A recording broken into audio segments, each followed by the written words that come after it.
Very good evening to all the participants who have joined physically and the participants who have joined in the online mode through YouTube. I welcome Mr. Pravesh Sharma, today's speaker, on behalf of the India International Center, which is hosting this series of talks. It is titled Mapping Sustainable Agriculture. Let me also welcome Professor Deepak Pental, who has very kindly uh, joined today's discussion. It is a real honor that he has found time in this heat to come and participate in this lecture. I hope the deliberations today will be very useful, interesting, and revealing. Now, as per a McKinsey report, agri-tech startups witnessed rapid growth between 2012 and 2020. However, in the past few years, the agri-tech industry has faced a major capital drought. Venture capital funding has declined by about 60% since late 2021 due to market uncertainty, decreased risk appetite among investors, and other problems which have been confronting the Indian agriculture since February 2022, when the temperature rose to very high levels and India had to ban export of various commodities, and stock limits had to be imposed.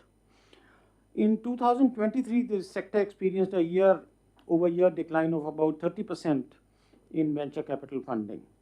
And it is not only the agri-tech. In fact, the foreign direct investment inflow in equity has also slowed down from about $60 billion in financial year 2021 to $44.5 billion in financial year 2024. So there is a slow growth, or let us say a degrowth in FDI, in equity, as well as investment in agri-tech through venture capital funding. Now, today's speaker, Mr. Pravesh Sharma, is a former colleague of mine in the IAS. He belongs to 1982 batch, and he has spent long years in agriculture. He was Agriculture Secretary in Madhya Pradesh. Later on, he was a director in the Prime Minister's office when Mr. Vajpayee was the Prime Minister. He has also served in the IFAD for 5 years. He was MD SFAC, and if you are aware of the FPOs, he is the person who should get the credit, because he made FPOs a popular concept, and whatever has happened in the last 10-15 years, a lot of credit goes to him. He resigned from the IAS in 2016 to become an entrepreneur and started Sabziwala, which was a startup which sought to link farmers to markets. He has written extensively on agriculture policy issues, co-edited a book with Professor Swaminathan. In a book titled Revitalizing Indian Agriculture and Boosting Farmers' Income, edited by Dr. Ashok Gulati, he contributed a chapter on Madhya Pradesh. It is a book basically about the agriculture scene in various states. I have also written a chapter on UP. So it's a very good book. Those of you who are interested in knowing what is going on in various states, that is a very good book. He is currently a director in Samunnati, which is in agri value chain. It is an enabler which works with FPOs, agri enterprises, and farmers. He has also co-founded National Association for FPOs, a not-for-profit platform which works to build awareness about the FPO sector and create linkages. Now, I will request Mr. Pravesh Sharma to speak up to 40 minutes, and after that we will have about 20-25 minutes of question and answer session. I will also request Professor Paintal to say something about what is happening in the science scene and whether agri-tech investment can be expected there, because in biotechnology we have seen, due to various policies of the government, the investment had dried up. So after Mr. Pravesh Sharma has spoken, I will request Professor Paintal to say something, and then we will have a question and answer session. Over to you, Pravesh. Thank you. Thank you, sir, and good evening to all. Great privilege, of course, to be speaking at IAC, where I'm normally on the other side, and to be speaking in the presence of Dr. Pental, I would say one of the icons of the agri sector, a person we've looked up to. We have never met, but I must tell him I'm a great admirer of his work and his unflagging focus on agri research, and especially the work that he's done on mustard. It's a great, I would say, scandal if it is not misunderstood that it has still not reached farmers in the numbers it should reach. But I'll perhaps refer to that during my talk also. Now, when you have a former boss, especially one you got along with, there is a bit of hyperbole in the introduction, so please discount around 90% of what Siraj Saab has said. I had the great privilege of working with him, and the kind of things that maybe that we tried were only possible because of the support of a very generous human being and a great boss. So thank you, sir, for inviting me to this series where some very distinguished people have spoken. I must put the disclaimers on the table first. I am not an expert of any kind, and the genesis of this talk came from a conversation we had where he said that, you've been doing what you've been doing for 7-8 years. How about putting some of those experiences together in a form that, could be shared with others?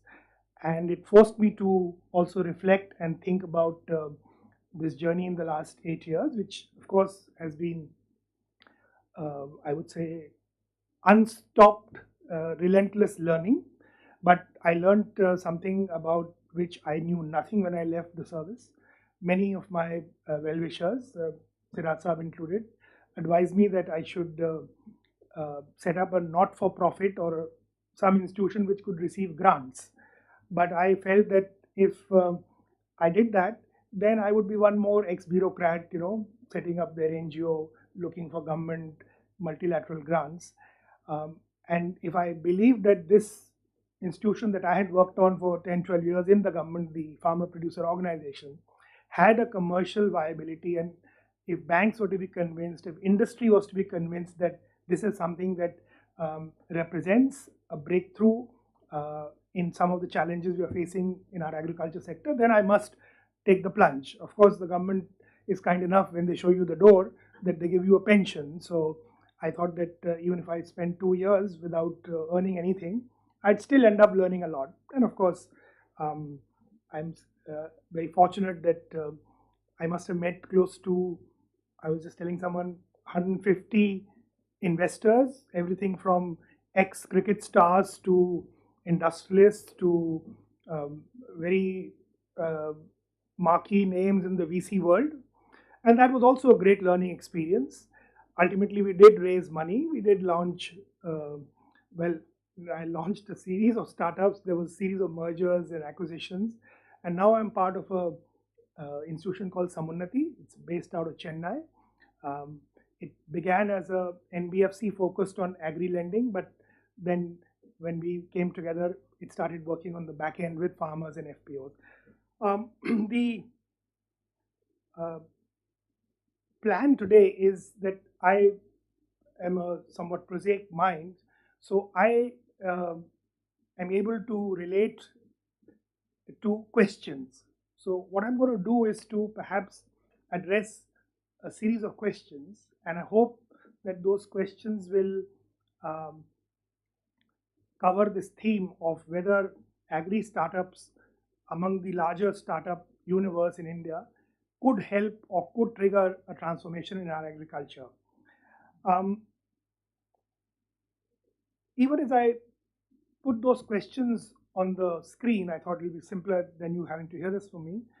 I wanted to say that agriculture in India, and Dr. Pental, I hope in his remarks will echo this, they are like that child in the Indian family from whom we have some impossible asks. And for agriculture, I've always felt there are these 3 impossible asks. The first, that our agriculture must be globally competitive. We must grow everything, food, fiber, feed, but it must be done at globally competitive costs. Number 2, despite the huge population in agriculture, it must be environmentally sustainable. So it must be globally competitive, 1, it must be environmentally sustainable, and number 2, and third, which is a uniquely Indian challenge, it must be socially inclusive. it cannot have the kind of design of Latin American agriculture or North American agriculture. We must somehow protect legally, socially, ethically, and economically the highly fragmented production system that we have created. So, against these three, as I said, impossible asks, the amazing thing is that our agriculture, and in great measure due to the enormous and fantastic work of our scientific community, our on-ground workers. Today, nobody talks about agricultural workers. There used to be lakhs of them in this country at one point of time. Our much maligned mandis, which are ideally suited to create viable lots from this highly fragmented production system, which ITC or which Unilever can go to a village and buy from 100 smallholders, each of whom brings 4 to 6 bags of grain. But those 4 to 6 bags of grain can create truckloads of, transportable lots in our mandis. And in my view, and the generation that SIRAJ Sahab and I belong to in the civil service, always held that the greatest achievement of this country since 1947 was achieving food security.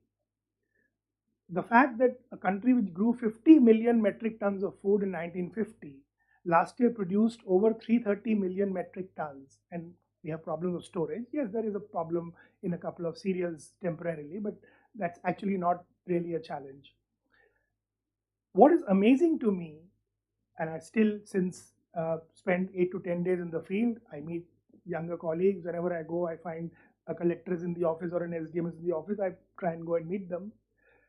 The sense of institutional memory about this incredible achievement, forget about a sense of pride in even the senior ranks of the civil service, of policymakers, of the media, of academia. I'm sorry, there are some very distinguished people here. This is the only sector where we did better than China. We achieved food security without killing of 30 million people. That's a historical fact. Yes, they did better than us in manufacturing, they've done better than us in so many things, but in achieving food security, we were actually pioneers ahead of China. So it is this background that informs my experience. It is this background that motivated me to try and see how the use of technology, and more than that, the use of an institutional platform like the Farmer Collective could be leveraged to perhaps address some of these challenges that Indian agriculture finds itself in. And again, before I put those 4 questions, I summarize today's context of agriculture in terms of 4 crises. There are 4 concurrent crises that our agriculture faces. There is an income crisis, everybody knows about it, no need to go into details. Agriculture today, even for an agricultural household, contributes barely a third of the income. 2/3 comes from wage labor, etc., etc. Secondly, there is an investment crisis. Public investment has fallen, and concurrently, private investment has fallen in agriculture. Third, there is a huge natural resource crisis. Our soils are depleting, carbon is down to less than 0.25% in some areas. That's really unsustainable level. Water crisis, everybody is aware of that. And there's a 4th crisis which nobody talks about, which I experience when I go to the field, and that is a human resource crisis. Any child who has even passed or failed class 8 refuses to accompany his father to the field. He wants a job, and those jobs are not available. At least the higher secondary and higher class graduates migrate to some cities where you will be finding them delivering your Zomato, Swiggy parcels, or as courier boys. But this exit from agriculture, which in some areas is so bad that now you have, even in North India, large tracts of uncultivated land, which is supposed to be an area where there's surplus labor. But the truth is that for critical agricultural operations, labor is simply not available. So, against this, what are the questions we should address? And as I said, please direct your attention to the screen. So what is this context that we seek transformation for? And I've tried to outline at least the broad contours of this context. I'll then try and summarize before sharing the lessons. What is the current state of what is called agri-tech and what is its potential to trigger change? The third question which I am curious about is this the first time that agri-tech is actually being rolled out?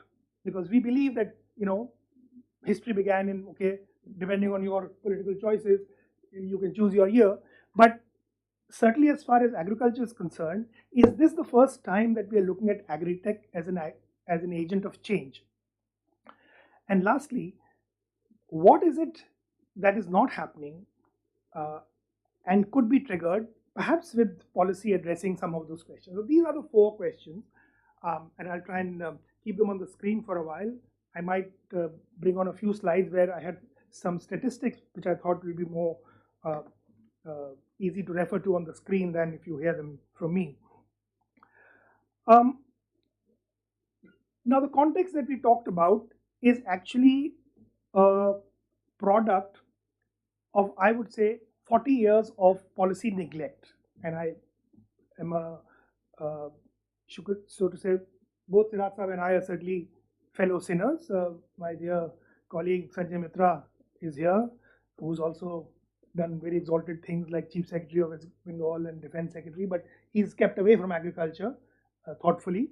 So certainly I put up my hand and say our generation is partly responsible for being witness to a sea change happening in 2 sectors of the economy and 1 sector more or less remaining static in a 60s to 70s mindset. So in industry and services, post 1991, policy gradually aligned itself to global best practices. A joint secretary sitting in Udyog Bhavan used to decide capital issues, a job which now SEBI and a huge paraphernalia does. When we realize that to raise capital for industry, we need to distance government from regulation. Similarly, you have very good examples in telecom, you have very good examples in banking, financial sector, at least half a dozen other examples I can give. But somehow we chose to believe that agriculture should be a walled off garden. Unfortunately, the challenges kept multiplying. The 4 crises, in a sense, are a manifestation of the neglect of 40 plus years. This has now become such an impossible, witch's brew that even the government, with its mandate, when it tried to do something in 2020, it had to back off because perhaps those, I'm sure, well-intentioned moves did not address or tended to exacerbate some of the existing challenges that large numbers of farm households were, going through at that time. So in this scenario, we are expecting that agri-tech is going to be perhaps one of the silver bullets to lead us out of the mess. So where does agri-tech stand? I'll just bring the slide up to your attention. So I've just taken last 3 years numbers. Of the 50,000 odd startups in this country, barely 3,000 were classified as agri-tech startups, right? The rest are in everything from financial to e-commerce to other kinds of digital technologies. And if you look at the numbers in terms of fundraise, while 2021 was a very good year, I've just taken the last 3 years, 29 billion overall, but even at that time, only $1 billion came to agri-tech. And then you see the plunge, which is not so huge for the overall sector in 22, but certainly by the time 23 arrives, the funding winter is truly well and truly set. Agri-tech has obviously suffered more than others. Now, people attribute this drop to a number of reasons. Other sectors are more attractive. Investors are finding better opportunities elsewhere. But the bottom line is that the kind of returns that agri-tech seemed to promise maybe 4 or 5 years ago have not materialized. Of the 100 odd unicorns, unicorn is a company valued at 1 billion or more. So of the 100 odd unicorns in this country, not even one is an agri-tech company. Ramakrishnan is here. He actually worked in one of them called Intello Labs. The 3 companies that I launched certainly also tried to leverage technology, mostly in a very small part of its overall operations, and found that technology itself could not be a game changer in the absence of lots of other enablers, which I'll talk about briefly. A brief look at the kind of taxonomy of agri-tech, just so that we are all on the same page. So there is, I think there's some problem with the slide. There is what is called agri-biotech.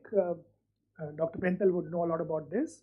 These are some companies that I have picked up randomly, no reflection on any success or failure.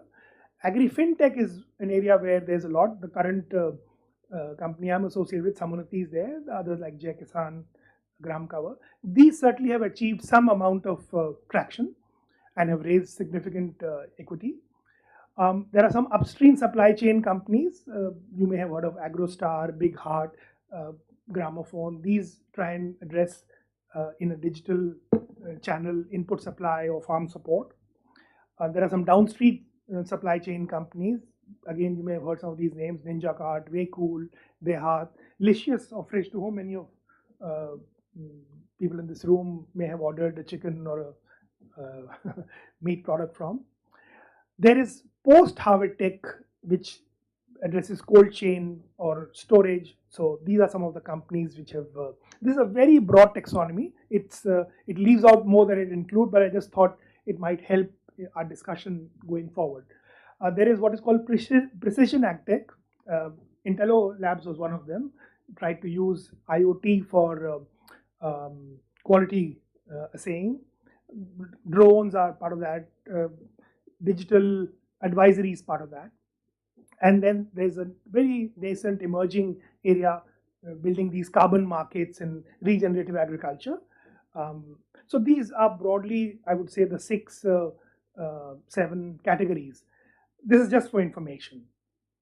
Now,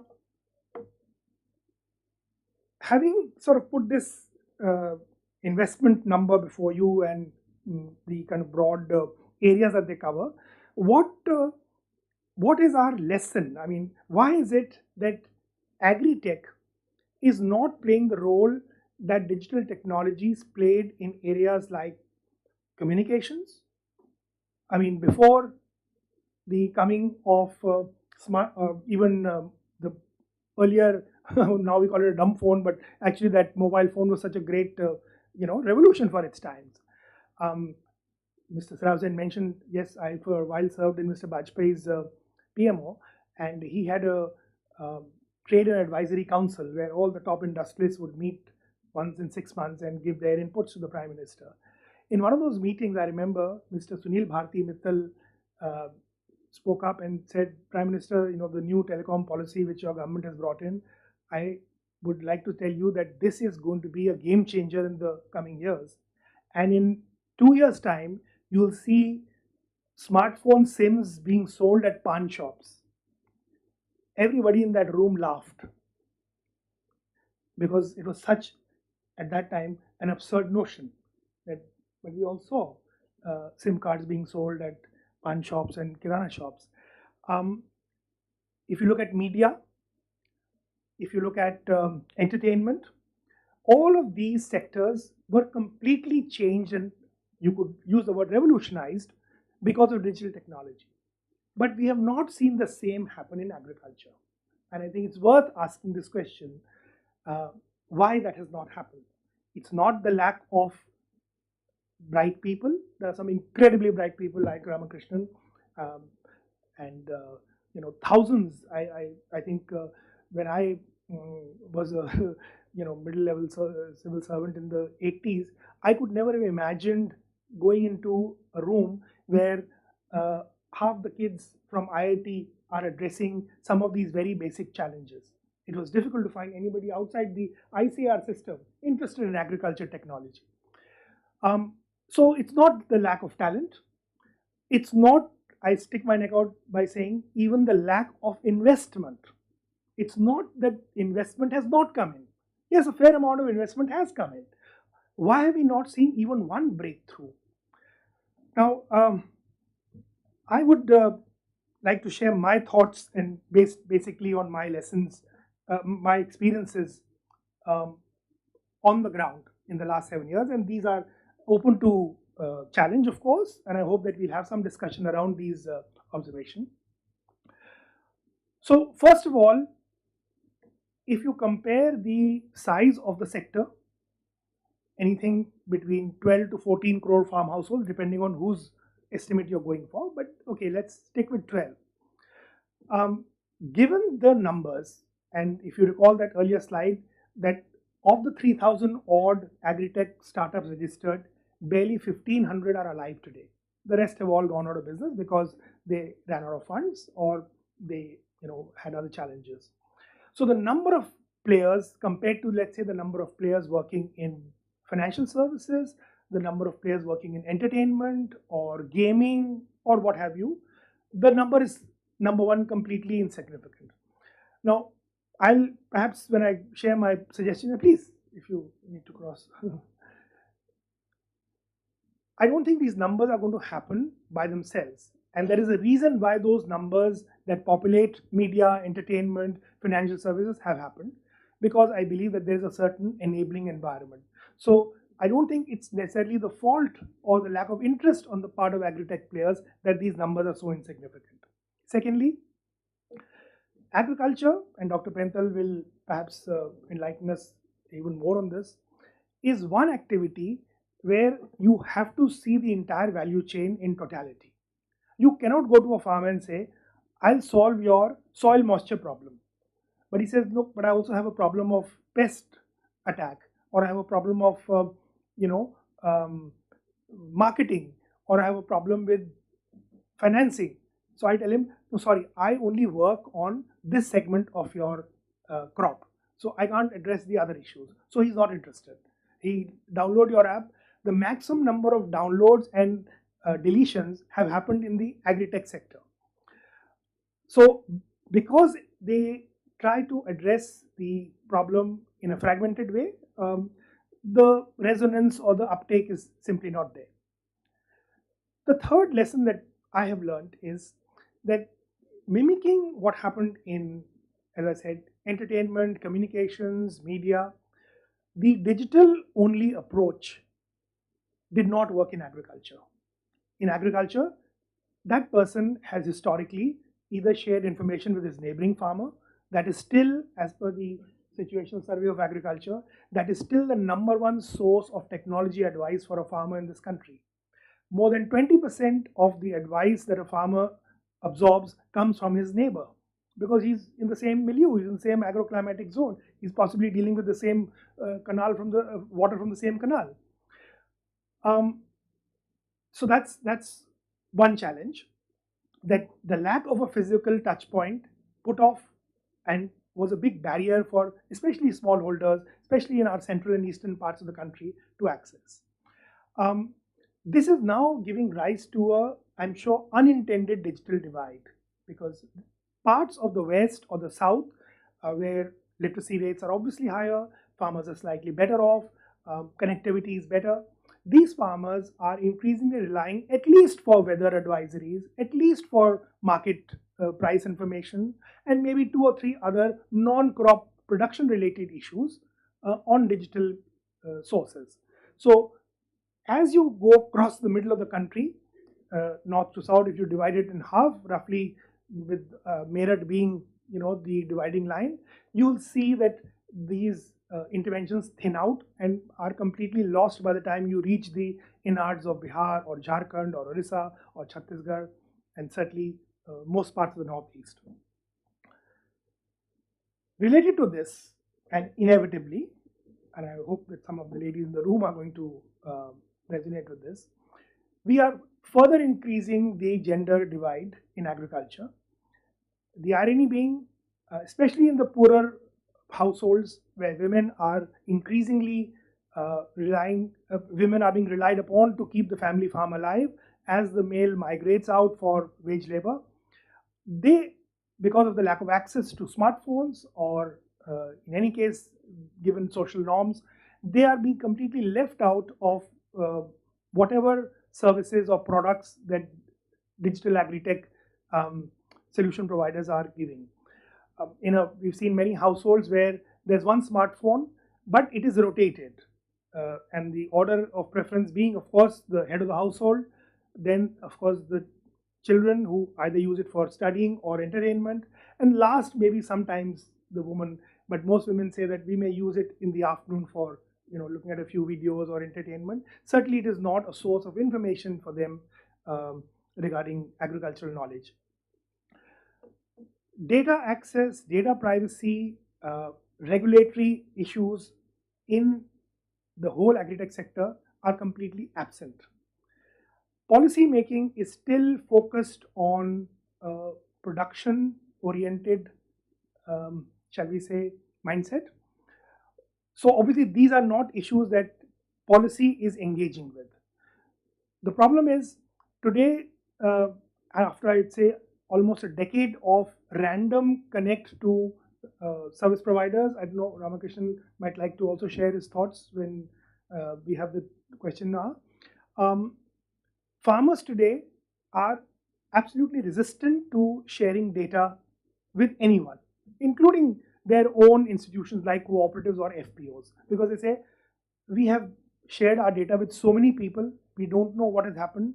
People have heard terms like data monetization without understanding what it means, and certainly not seeing any benefit coming out of that. So the lack of clear regulatory guidelines on how data in agriculture is to be managed is one of the reasons why, in my personal view, investment has not really taken off.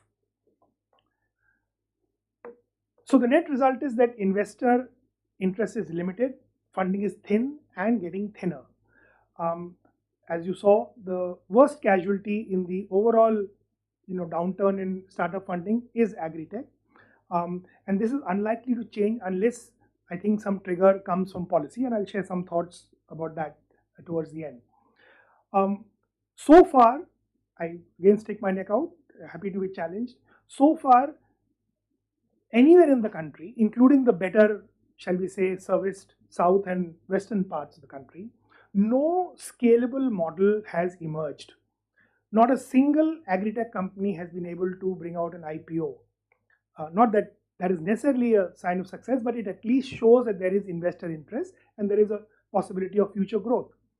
Now, in a sense, this is, I would say, very, it's a great missed opportunity. Let's not talk emotions here like sad and things like that, but I would say that this is a great missed opportunity.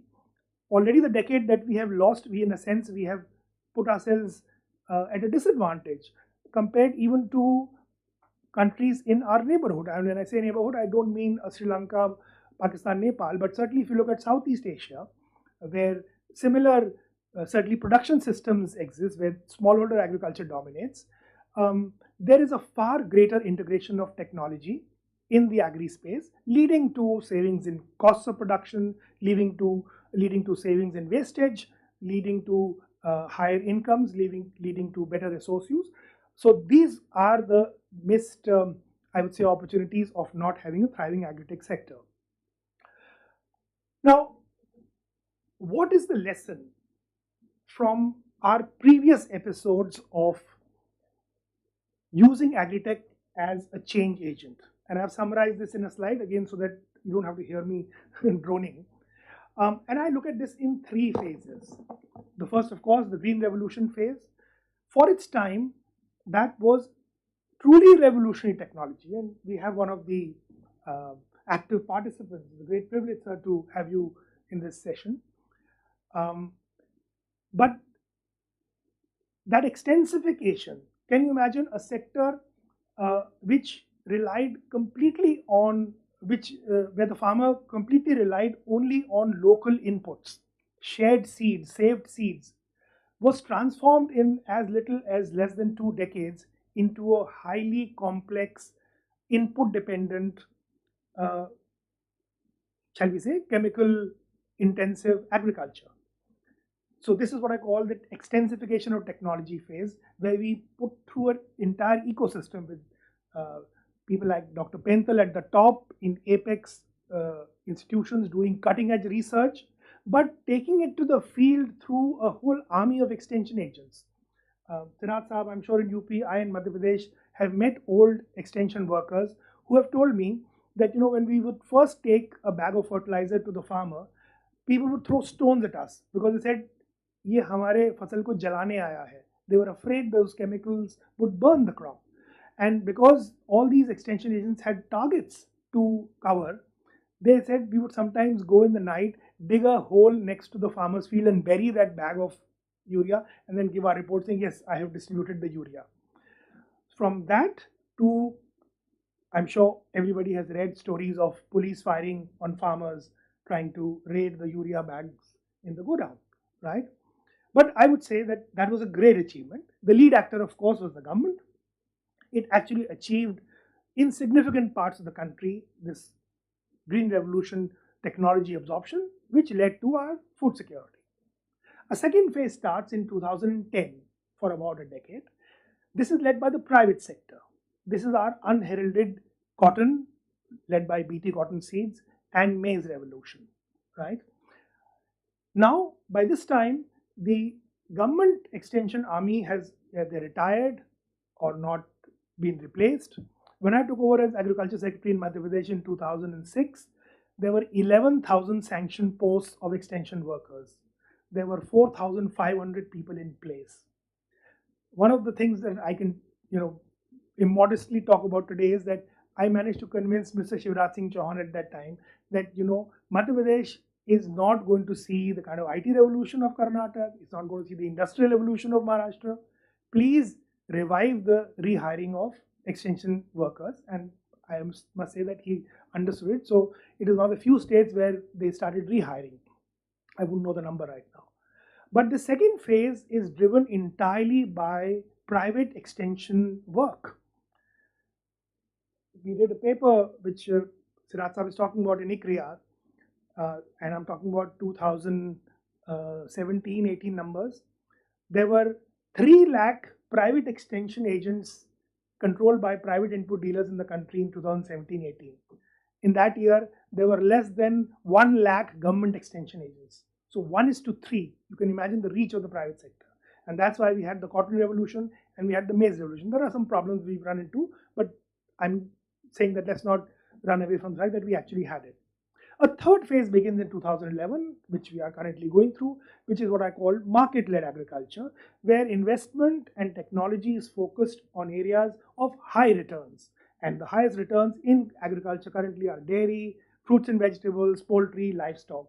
We quietly became the world's biggest exporter of buffalo meat a few years ago. I believe we have dropped now to second or third place.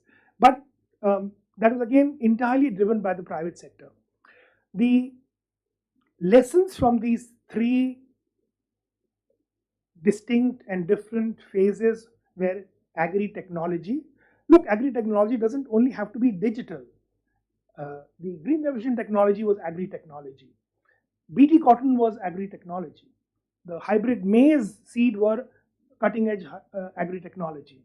And so is some of the work that is happening in dairy, where you can select, the sex of the embryo for the, milch animals. You have highly segregated varieties in FNV, similarly for poultry and other livestock. So all these are examples of technology, but the lesson is that each of these adopted this ecosystem approach and they put feet on the ground. So my final thoughts, and I'm going to keep to the time, sir, and finish in the next 3-4 minutes. If we are to achieve an agri-tech-led revolution to address the current challenges of agriculture, I put out 4. I'm not suggesting that's an exhaustive list. We can certainly add to that, but I don't think that's really the subject of discussion. What I find missing is what happened in the 60s and 70s, where there was a comprehensive policy. There was again a comprehensive policy in the early 2000s, which led to that change. It is Mr. Bajpayee's very courageous decision to overrule the Swadeshi Jagran Manch and allow BT cotton strains to be, embedded in our seed by our seed companies. which led to that revolution. It is the investment in research by private sector companies in hybrid maize which led to the maize revolution. So what I'm looking for and I'm missing, and this is something I remember saying even when the boss was the boss, what we are missing is an overall framework of private investment in agriculture. You cannot take out agri-tech or any other part of agriculture as a subset and hope to see success there when the larger question is still hanging in the air. There is a correlation between public investment and private investment in agriculture. When I say private, it's not necessarily corporate investment. The farmer's investment is considered private investment. Till about the late 2000s, public investment was growing or stable at something close to 13-14% of the agri GDP, and another 8 to 10% was coming from the private investment source. Therefore, agriculture was growing at roughly around 3.5 to 4% in those years. It's when public investment started falling that the leaching and bleeding of private investment also started happening. And unless this changes, I don't think that we're likely to see a reversal of the current situation. As I said here, ideally I'd like to see the Ministry of Agriculture or Niti Aayog to work together. Most likely it will not happen. Even if they work separately, even if a few states take it up individually, I think it's likely to make an impact. But in the absence of policy, we are going to have the same ad hoc, unexpected, episodic sort of progress. There's another, I think, myth which I certainly have busted in my experience in the last 7 years. The bulk of investment in agri-technology will not come from FDI through startups. It's going to come from domestic sources. When I say domestic, a combination of public and private. It is the Indian private sector which is holding back on investment in agri-technology because they do not see a clear path. Again, a disclaimer, I am serve on the board of a company called DCM SHRI. In the last 8 years that I've been on the board, I have seen, unfortunately, cutting-edge seed research being transferred out of India to their operations in Philippines and even Bangladesh because of the cloudy picture of agri-technology research and how the government reacts to it. Our entire system of incentives, our entire system of regulation, approvals. This is, I would say, one of the biggest missed opportunities of the last 2 or 3 decades. You will have to recognize IPR. We have experts on WTO here. This touches on some aspects of cutting edge technology is at our borders, but does not come in till they get some assurance that their IPR is going to be protected. We never say no, we won't, but we don't say yes, we will. And therefore, they wait at the borders. They bring the low level tech, which has either gone out of patent or which is frankly not valuable to them. I'm sure that some people in this room, certainly I'm sure Dr. Penthal knows that when Monsanto came to India with its BT cotton technology for the first time, since China did not want it because they had their own research about to make a breakthrough, they offered to sell us that technology at a certain price once and for all and transfer the IPR. We said no, we are going to do it our own way. Ultimately, we had to license it. They made a lot of money. Now they don't want to come in with the rest of it because these issues are not sorted out. Again, this is something which relates to the work that Dr. Penthal has done. Given the urgency of securing our food security and bringing our agriculture into a climate resilient state, we need to think about sharing of both physical and intellectual resources between the private and the public sector. I know dozens of companies who are unable to test seed because of the requirement of having a company farm. But universities are not allowed to collaborate. Most state universities are not allowed to collaborate with the private sector for seed testing. This is just one example I'm giving you. Again, as part of that overall policy, I hope that we will be able to see some framework in which the public sector and the private sector can collaborate. Finally, Farmers are never talked about when we talk about agri-tech. But since I work with farmers, so most of my feedback is from farmers. How do they see this whole space? And I can only use one word, with a great amount of skepticism. They believe that the bulk of the people who approach them with apps and other agri-tech solutions are simply seeking to, they've learned these words, increase their valuation, uh, show higher numbers to their investors, or maybe just simply take their data and vanish.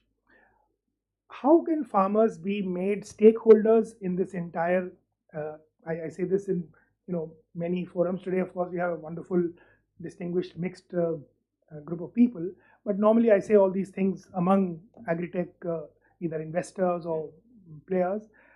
Everybody agrees, but nobody has an answer on how can farmers and farmer organizations like cooperatives or FPOs be integrated into this. I'm going to stop here, sir, because it's 7:15. Thank you so much for your patience in listening to me. Uh, a lot of it might appear disjointed. As I said, this is trying to summarize 8 years of experience into 40 minutes as ordered, but I'll really look forward to your comments. I may not have answers to your questions, but thank you again for the privilege of speaking in this forum. Thank you. Thank you, Pravesh. So, sir, one of the areas in which even the government investment has not been flowing and private investment has almost dried up is research in biotechnology. So, I request you to say something about that. Have we missed the bus, or uh, how do we recoup the lost time? uh, SIRAJ Sahab, in general, we are investing uh, much less than the developed countries and East Asian uh, economically doing well countries. Our investment is about 0.65% of the GDP. Overall, in everything, in defense, uh, CSIR, ICR, DBT, you put it all together, and out of this 0.65%, the government contribution is around 0.4%. Rest is industry's investment. So we are doing very poorly, and in terms of investing in S&T in general. In agriculture, the situation is worse. We have large number of PhDs and KVKs and all that. But unfortunately, people are not trained to deal with the, the latest or the past 15-20 years developments in agriculture. So this, we are looking at a stagnant future in agriculture. And I think the most of the urban population, they want food, agriculture produce grown without any pesticides. Everybody would like to have that. Our water consumption, groundwater resources are being over utilized. So I personally don't see any positive signs in agriculture area. Now, we have done well in certain areas like milk and so on, but even their productivity is low. So, and also this stagnation in terms of policy after Vajpayee ji's government cleared cotton, we have cleared nothing after that. So if you are, and there's not enough money also to sustain it. Like in Western countries, they just throw money to keep on doing research. Even Europe, they're doing some good research in biotechnology, even if they are not uh, using it. In China, you mentioned Sharma, Mr. Sharma, that they had big famines. We, being a democratic country, had to get grain from under PL 480. Mao was too arrogant or whatever to seek outside help, so a lot of people perished. But in since 1990s, China is doing exceptionally good work in agriculture, in crops, in crop biotechnology and all that. So I don't want to take too much of your time, but I feel that we are behind in terms of agriculture related technologies. We talk about artificial intelligence. If you don't have enough data, if you're not doing the most modern biology, if you're not putting your data in the data centers where somebody can collect it and make bigger sense out of it, then how would you uh, get into AI? So, and the other thing is that private sector is not putting in money. They started making some profits from cotton, but that we, as a populist measure, we said cotton seed prices should be brought down and all that. Well, that sounded very good, but since then there is nothing that has happened in cotton. Our production is coming down. We have new diseases. Now, one thing I want to make clear to all the learned people sitting here, we are very conscious of diseases that happen to human beings, but we have no idea that plants face similar threats, in fact even more. No two human beings have the same genetics until and unless they are twins. But in a wheat variety, if it grows in 4 to 5 million hectares, it is all clonal.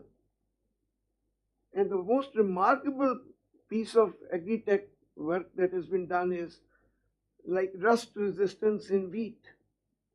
I mean, if it spreads, you will have nothing left. You just face hunger. So we don't appreciate that we have to do good agriculture research. In this Potato Institute in Shimla, technology was given free by USDA just to bring us into. We see it as they're bringing us into getting into the technology. There may be, that may be so, but there is a gene which gives resistance, which has been taken from wild relative of potato, gives resistance to late blight, which caused the famous Irish famine. Now, you see, if we deploy that gene in the field, how much pesticide we will save. And late blight means comes late, so you spray fungicides at the later stages where residues remain in the crop.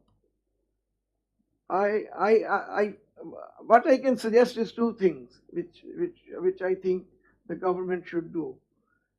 Make 3 or 4 crops, commercial crops, and provide full IP protection to the technology. Let's take maize, where people are not still bringing best of their hybrids to India because they know that it will get stolen. Cotton, soybean, where nothing is happening in India. 1 ton per hectare when it was introduced, 1 ton after 20 years. So 3-4 crops the government says these are commercial. Farmers, others are food security crops. You can keep the seed. You keep on encouraging the public sector to contribute there. But in cotton, in maize, soybean, We can pick 3-4 crops and say these are IP is going to be respected. And farmers, if they want to keep their own seed, they can go to grain crops. There is a dearth of those crops also. They can make money from those crops. So that the government will have to stick its neck out and put some under IP regime and see uh, the and smaller entrepreneurs, even in the United States, smaller companies came up. Somebody had a tissue culture method for propagating citrus. Somebody had a genetic engineering technology for cotton, and then the bigger companies will buy that out. I mean, that model is there, but there everything is under IP. Here, anybody can walk away with what you have developed. So, who will? Uh, who will? Now, the other point I want to make, where I differ, I agree with most of the analysis you've done. We don't need thousands of extension workers. That is where IT tools come up. If you make, like we want to make conservation tillage a major theme for the wheat rice rotation in Punjab, Haryana, and Eastern UP, or Western UP. We make a half an hour, 40-minute documentary in how you plow, how you sow, what you do, and the farmers will see it. And you can go and get help of some of the progressive farmers and put that technology in their field and show it, and the word will spread. So what we require is investments in technology development. The IT tools are already there to spread the good technology very fast, far and wide. Supposing we have at AGRI, at the seed level, a technology to deal with pink bollworm in cotton today. Believe you me, that technology will go to the farmers in no time.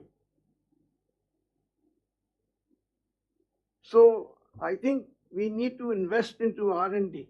We need to have better training for PhD scholars so that they can cope with these technologies. In potato, even if you bring that US gene, then you need to have a set of your genes because resistance breaks down. For malaria, we had certain drugs. Today, those drugs are useless. So it's a constant struggle. It needs high-end research. And there's an example of a country which has done it, and that is China. So I stop there. Thank you very much. Thank you, sir. So, friends, we must thank Professor Pentel for coming. Now, one thing is very clear, that in the common imagination, we think that agri startups will succeed like digital payments and things. So, the floor is open. If you have any comments, observations, and I would like someone to say something about agri stack, because that is the talk of the town. You know, an impression has been created as if agri stack is going to solve every problem, as Aadhaar has done. Aadhaar claims to have done.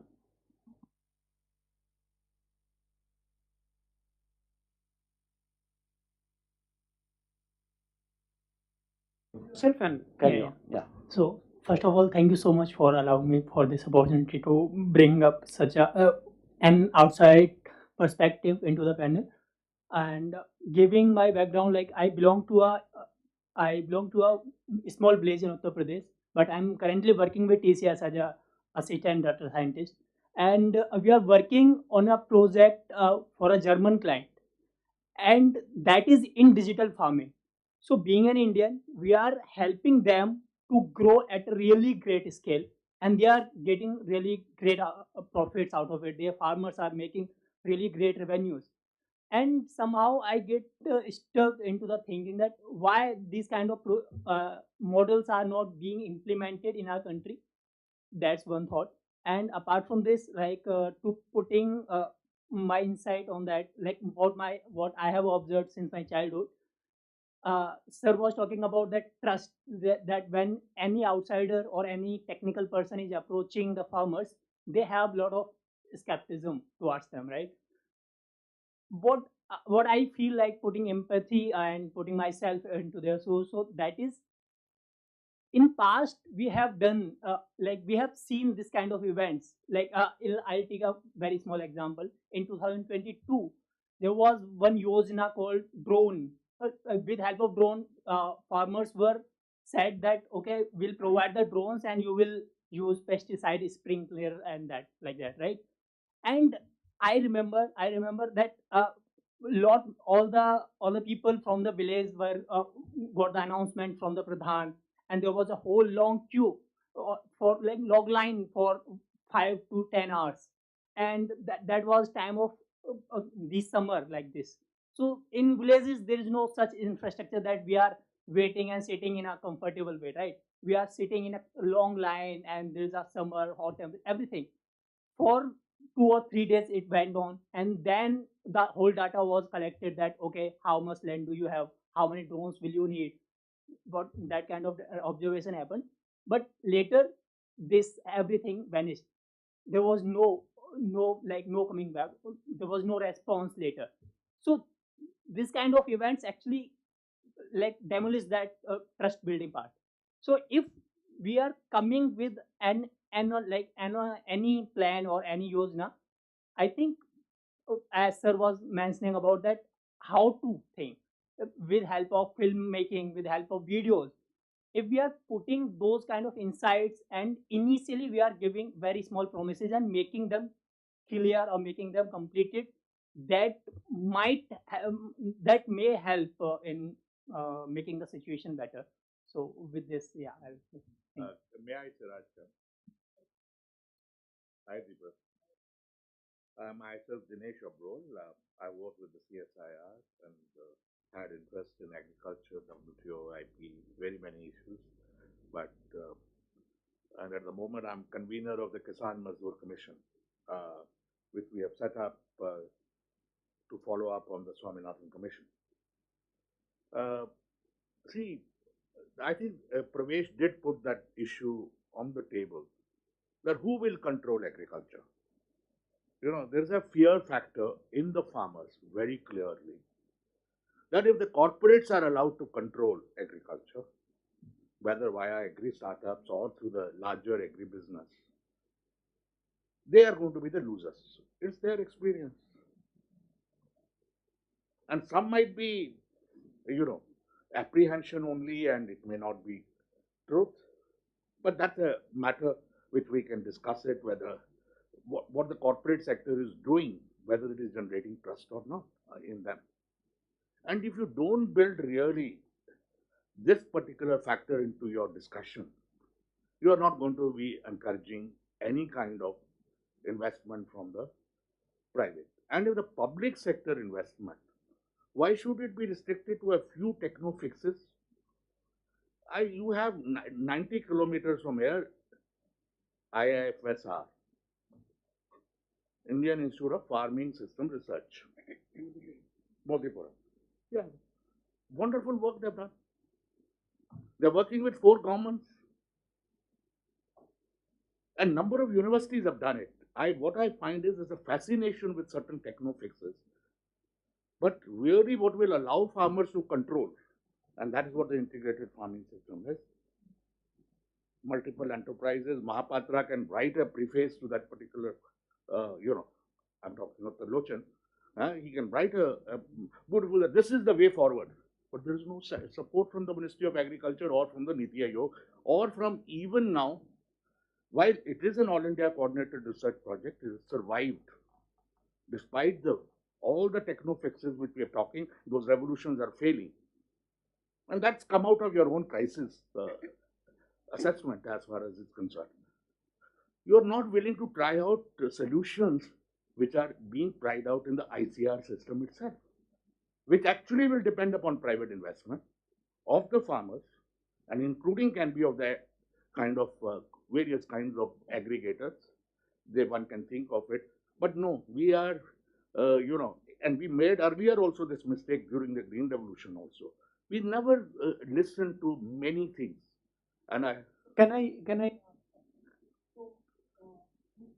is on agri-tech, the money which they are raising through venture capital funding and all that. Is there any project, Pravesh, or anybody else can answer, any project in which those people who have raised money are collaborating with any ICAR or CSIR or DBT Research Institute? Yeah.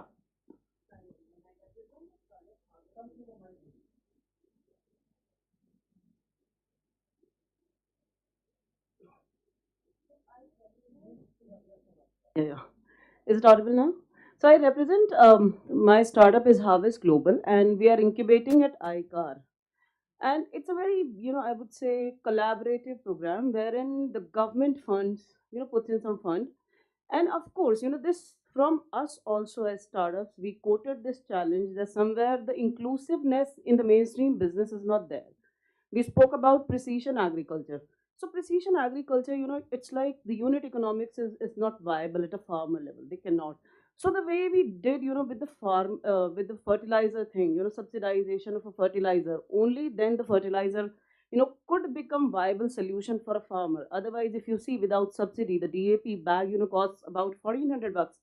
Farmer cannot buy that. So, but there the government intervened and they subsidized the fertilizers. That's where, the affordability of fertilizer came into the play, and we could actually implement the green revolution. If I see from the perspective of what basically is really ailing the startups, why aren't the startups which are coming up with technology solutions aren't able to kind of make the cut? So that's where we quoted our challenges to, and therein the beauty of the program of the incubation program is that we work very closely with the Ministry of Agriculture. So we quoted the challenges, and that's where the government came up with, of course, the initiative called digital agriculture, wherein they invited the responses or the bids from the startups firsthand. So there is bit happening, but then there the evaluation processes could be long, and of course, the criteria somehow, like things are not as transparent as they appear on the table. But per se, prima facie, whether the government is trying to intervene, trying to help agri-tech startups, basically to scale out in terms of, I would say either their presence in across the geographies or scale out their technology, government is. In addition to not just giving startups an opportunity to basically enter into the mainstream of rolling out the solution at larger geographies by launching this digital agriculture initiative, government also came up with the acceleration fund, wherein the government would put in the equity money, which is very kind of which is very encouraging for the private investor. And coincidentally, luckily, my startup happens to be funded, partially funded, though not really. We are in the middle of series raises now, but there is bit of a I would say initiatives, bit of initiatives, rather collection of initiatives which are being taken up by the ministries, and through the incubation, government is trying to roll out. And as startup, I am a solo founder and a technology startup. Of course, it was a big plunge for me. I was working with IBM Hong Kong, leaving aside my job, putting in my entire savings into the startup, and then having a huge opportunity cost. I was coming from a package of about a crore, per annum, and then starting my own startup, agri tech. So it was a huge call for me, of course, And gradually, when I started realizing the government's intervention in the field, now this is what I keep saying to my team, had I known this fact, the government has such a stake, I would say intervention in adoption of technology in agriculture, I would think twice, before. So I'm happy that the startups are working in non-IT, non-marketing Yes. areas also. Yeah, right. Very good. In fact, if you have any experiences or if you want to share anything, we will give you our email ID. Maybe I would love to connect. maybe Yes, we can yes, have a please, more yes, detailed discussion. Yes, yeah.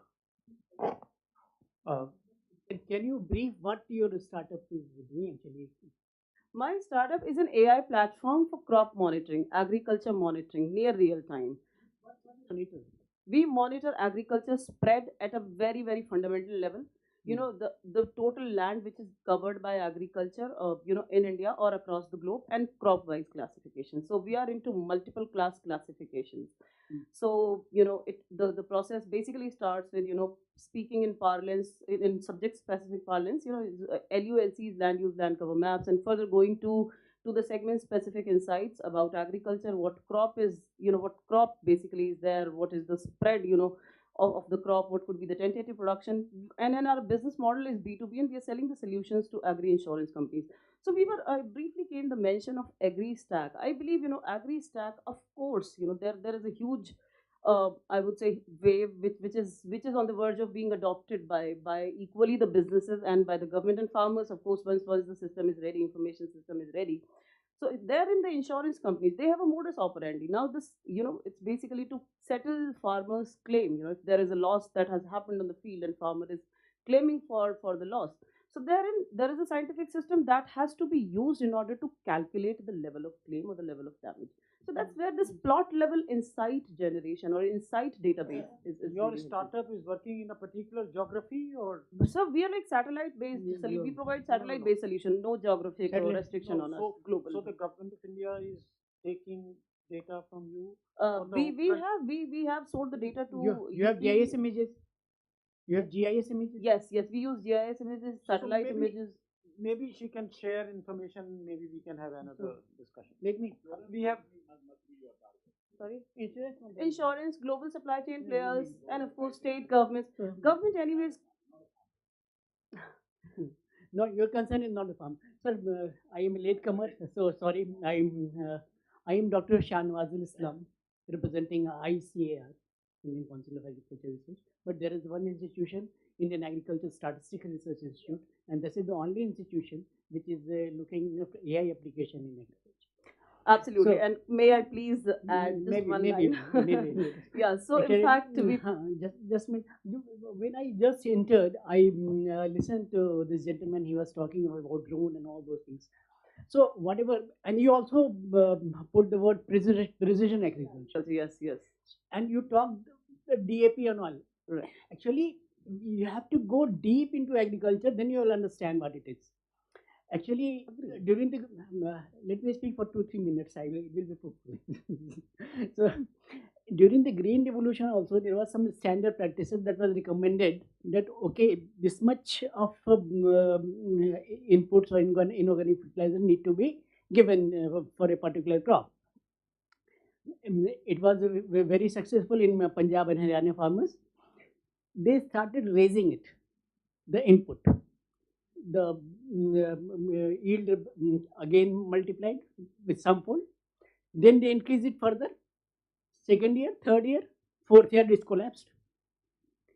So precision farming is you have to make clusters, and so that the real input, whatever how much nitrogen, how much phosphorus, how much potash is needed, only that will be given. So for that, these issues. The drone you are talking, IRA has taken the initiative, and these are in very initial stages. It is in India we are having very marginal small farmers. They cannot afford these drone and all. these startups, you know, those who have So- taken the venture capital funding would Right. be working in a given area. They would Right. not be working across India. So Right. what you want them to do may already be happening. The Right. thing is that we do not know, at least I do not know, you know, what is the contribution or achievement of drone technology, for example. So I these don't know things initial years, I am just responding to him. So actually. that is okay. I want to hear him because we have another 15 minutes. Oh, okay. Hi, I'm Ramakrishnan. I've worked with agri-tech startups for the last Hi. 6-7 years. I was part of Interlo Labs, Gramophone, and most recently with Zeta Farms. Incidentally, I'm also a small-time angel investor. I've done investments in agri and beyond agri. I want to make two comments. One, Pravesh, you spoke about digital. Contrary to your observation that the digital only hasn't worked very well, I think 90% of the startups are actually doing phygital. In fact, they are throwing more men at or people at the problem rather than creating a pure digital solution. At least from the VC side, that's the complaint which has been coming, that look, we came into this ecosystem, thinking that the truly digital, the truly tech-based, non-human intervention kind of work will really scale big. And what we are saying is most of the people are just throwing more people at the problem, and they haven't fixed the digital side, so to say. That's and in fact, the few organizations which have moved more digital, where they were able to demonstrate that, look, um, X% of my transactions involve zero human intervention. It's almost like an Amazon order that, someone comes and places an order, and everything from packing and dispatch and everything is kind of automated. The people who have been able to do that are the people who are raising more money, and the VCs have kind of higher interest in that. So I think digital is something which you probably need to start with in this ecosystem because it's unavoidable, and that's what most people are doing. But pure digital hasn't happened. That's one thing. The other comment which you talked about, the general neutrality, just wanted to share a case study from beyond India. So when Olam started working on the Jiva platform in Indonesia, they actually did a survey to figure out who uses the smartphone and how they use the smartphone. They were actually smart enough to understand very early that it's the women in the household who are actually using the smartphone and helping the men in their household to use the information which was coming from the platform. So they made, some tweaks accordingly. I think more people in India need to do that, but it just reminded me of that case study. So the second comment I wanted to make was something we didn't speak about today, which is irrigation. As part of Zeta Farms, where we have looked at, we've managed large acres of farming land across the country. Water has been the major issue, because of heat and, climate change, and in general, making sure that there is enough water in the farms has been the biggest problem for us, and has also been the biggest reason for wherever we have had crop failure. There are multiple elements to it. One is there is a very clear cost in most of the states where we operated, where electricity was not free. And every time you run a motor to pump water, then you are paying money out of your pocket, which is a big issue. In the few areas where we had large parcels of land, and we were exploring setting up our own pond to do a rainwater harvesting. There were lots of problems. Of course, there was a capex issue, and we couldn't figure out, whether there is adequate government support to it. In fact, after speaking to many others, we realized that instead of pumping in more incentives for bore wells, the government should actually be looking at, rainwater harvesting, and they should incentivize large ponds in every village rather than everyone kind of digging a bore well and extracting more water from the ground and making it all the more unviable in terms of agriculture. These were, if policy can do some, tweaking on the irrigation, I think that will have a major impact on the farmers' lives. Thank you.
Hello, my name is Saran Nirkar. I'm the founder of InnoSapien Agro Technologies. Like Sir mentioned, we are a AI based startup. I would like to share something that worked for us in the policy framework, and from there, I would like to ask a question as to how can we move further.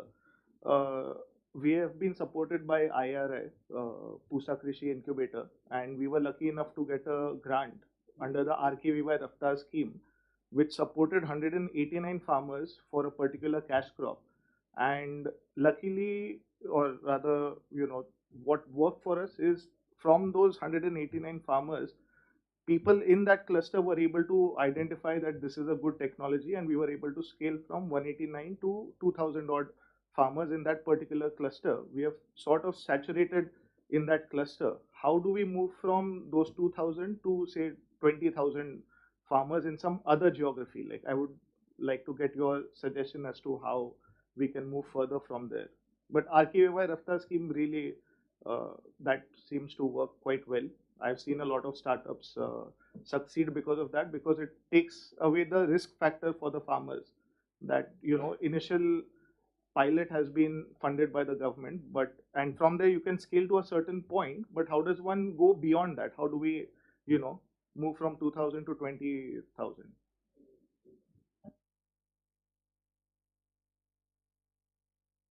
Thank you. Let me compliment the three of you for a very, very insightful session. I'm Abhijit Das. My background is W2 and international trade. So, two very pinpointed questions.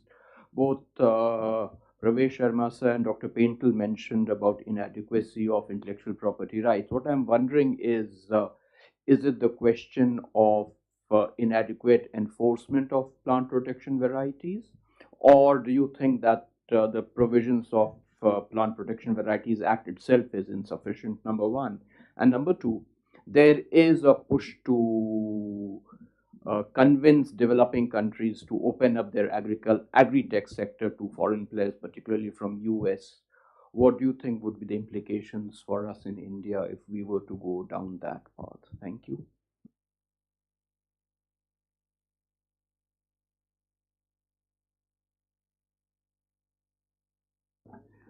So first of all, thank you all of you for some very insightful remarks, comments. I think Dr. Das has asked two pointed questions, which I, with my limited knowledge, will try and answer, and maybe Dr. Penthal would like to come in. But I think all the young people who spoke, thank you for sharing your. You've helped to, in a sense, illustrate and prove what I was saying with specific examples. Great that you have support, great that you have some incubation framework. My point was, is there an enabling policy to help thousands such, both of you are returnees from very, remunerative, attractive personal and professional situations. Why is it, and I must repeat if anybody missed out, that the lack of success is no reflection on the thousands of wonderful people like you who are out there trying to solve these problems. I'm surprised how so many of them, as I'm sure both of you included, how they persist in the face of, I would say, lack of a formal supporting framework, right? It's obviously personal motivation. There is a desire to make an impact. There's a desire to address real challenges. So all praise to the thousands of entrepreneurs who are out there. And I think this is no reflection. The idea was not to show negativity, but the idea is just to show that we are. I thought I repeated 3 or 4 times. We are missing a great opportunity. The immense talent that we have in this country, we are lucky that we don't need to import the talent. Yes, we need to import capital. Maybe we need to import the technology sometimes, but we certainly have the talent in place, right? Why is it that this framework is missing was my main, in a sense, the burden of my song.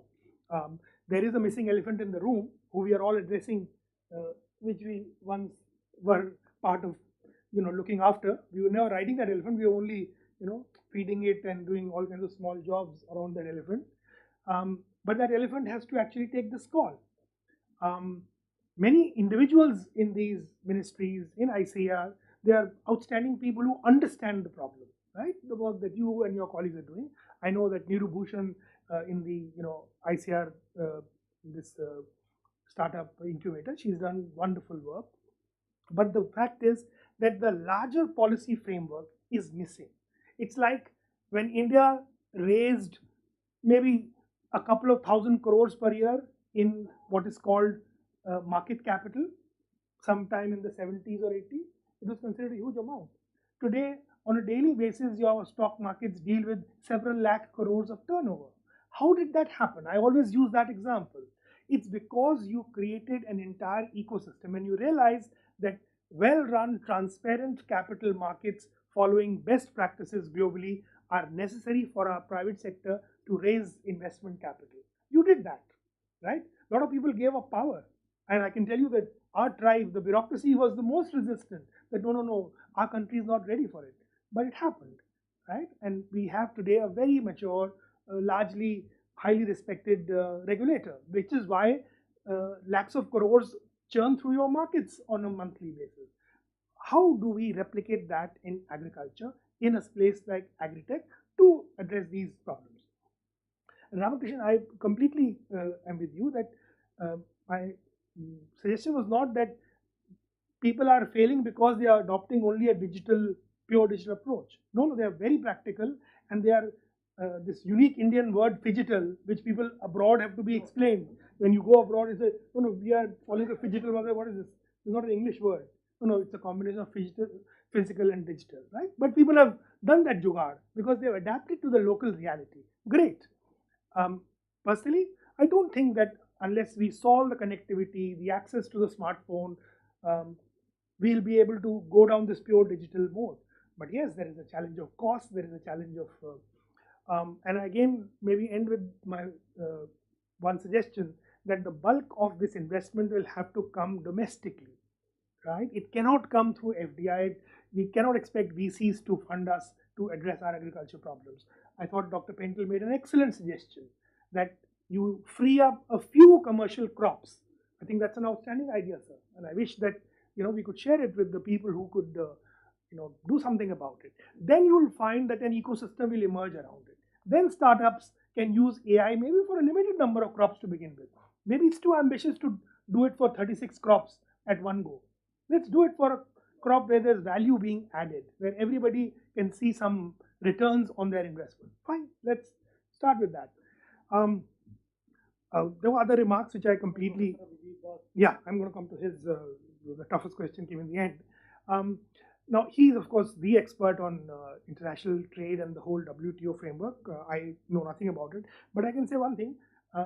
On IPR, especially on agriculture technology, and Dr. Pentel will perhaps lighten us more, there is an enforcement problem that they see, right? If you recall, 2-3 years ago, McCain took some farmers in Gujarat to court because they multiplied the potato seed which was given to them as part of contract farming. And ultimately, McCain, behind the scenes, was arm twisted and had to withdraw its suit, right? But then McCain, after that, stopped bringing new planting material to India. The same thing happened with Monsanto. Their seed was multiplied by people who then used certain political connections to deny them royalty, etc. We know that dispute. They completely withdrew from the Indian market. As Dr. Pendle says, today we have diseases in cotton which our current technology does not address. Even overdosing with pesticide is not helping, right? Our cotton yields have actually fallen. We were a net, one of the second largest exporter of cotton for almost a decade. We lost that position. So these are examples of where perhaps poor enforcement and the whole political economy around agriculture is not helping. On your issue about the pressure of the West, absolutely, they think that this is the last sector to be conquered in India. As you know better than me, in the last decade, we have lowered so many norms regarding import of commodities, right? We said that we will not allow cultivation of any variety of GM crop which goes into the food chain. Though of course even cottonseed oil gets into the food chain.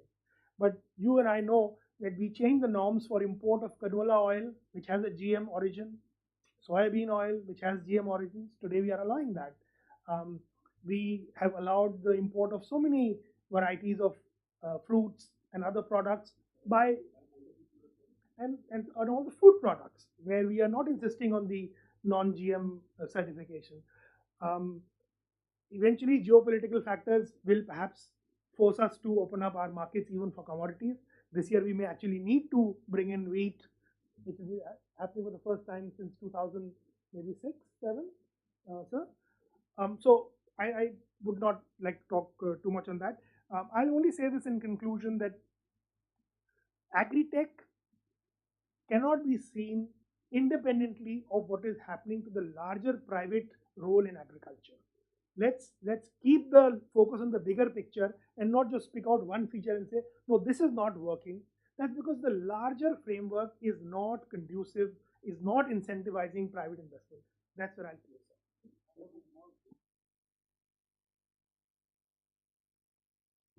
it. Thank you for that nice talk. It was quite informative. I have a very small question, and probably that is fundamental problem for the entire agriculture sector. And almost a decade back, during the summers only, we had met.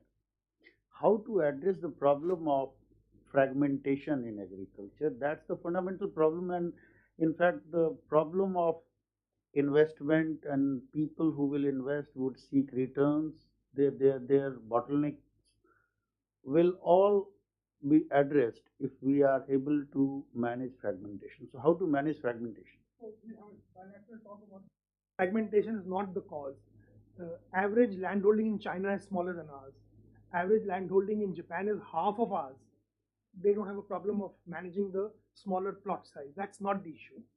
The issue is how do you institutionalize your approach to agriculture. So, subject for another talk or a bilateral. Thank you so much. I just want to comment on 2 points. One is my good friend Dinesh Abral has gone away after making a statement which was very loaded, that techno-fixes are not required. We are talking here about technology, whether it is drones or it is a field leveler or it is a tractor or is it it's equipment for conservation tillage. So this is a typical response of people who want to avoid certain technologies in agriculture, and they have been quite successful at that. But if you don't have technology, you don't move from where you are standing or sitting today. So I kind of wanted to say it to him, not that it will change his mind, but it's an important point to be taken into consideration. The second point is that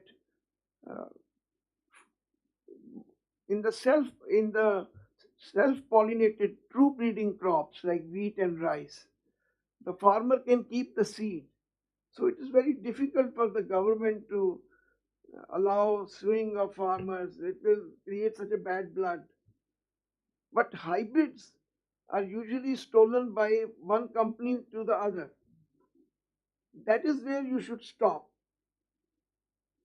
And at least in crops like maize or even hybrid rice, their intellectual property can be more easily enforced because the company which is stealing. And that would give rise to some. The third point is that if the best of the technology goes into the seed, and seed is very easy to pilferage. It is self-propagating. You don't have to put up an industry to do that. So agricultural technology are very different from computers and drones and all that. So there are differences, but somewhere some change has to take place in the current policies if we want to move forward in agricultural production, and if we want to encourage young people to become entrepreneurs and bring in some technologies and so on. If we keep on sitting like this with one set of ideologues saying that everything was honky-dory with agriculture before 1900. And the other one saying that some techno fixes we don't want. So we will have to be forward-looking if we want to do something in agriculture. Thank you. Point came to my mind. Sir, I think the very basic, I've seen, Sir Sharma Saab, your work towards the soil quality and the soil health of farms. I think the very basic reason, the very fundamental or most critical problem which is confronting the agriculture sector is the health of soil. And I don't see this work a lot on, I'm an environmental economist, my name is Madhu Verma, I forgot to mention that. And I don't see many agri-tech are coming towards this particular domain of improving the soil quality of farms. I think it has to start from beginning to take things forward and make the whole sector very thriving and I think popular in due course of time. Thank you. Actually, Pravesh, I get a sense that I may be wrong, that most of the investment is coming into agri marketing, connecting farmers to market, no? Anyway, so thank you very much for coming, and I'm really grateful on behalf of IIC. I would like to thank Mr. Pravesh Sharma and Professor Pentel and all others, those who are still present and those who have gone, for coming to what many people think is quite a boring subject. It is not about, foreign relations and, strategic ties with China or US, or, not about ongoing elections and so on. So thank you very much for coming, and my request to Pravesh is, based on today's talk, please write a piece in which you clarify the doubt which I have that most of the investment, because if I go to FICCI, in the award committees, or if I go to conferences organized by, in India and abroad, I find that many of these pitches, there is competition for pitches. So most of these pitches are about using the farmers' data. They say that from farmers' field to the consumer, everything will be digitized. And so I find it very difficult, how to do it. But then that is what they say, they will do it with VC money and funding from abroad and so on. So thank you very much. So I must say that I am trying to persuade, I have not so far succeeded to persuade Professor Abhijit Das, who was with IIFT earlier, to deliver a talk only on the subsidies given by US and EU.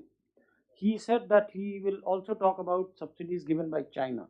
So whatever date he gives, I will request you to come and understand what kind of subsidies are actually being given by US and EU, because they only keep talking about our subsidies and we don't talk so much about their subsidies. So thank you very much for coming, and thank you, IIC.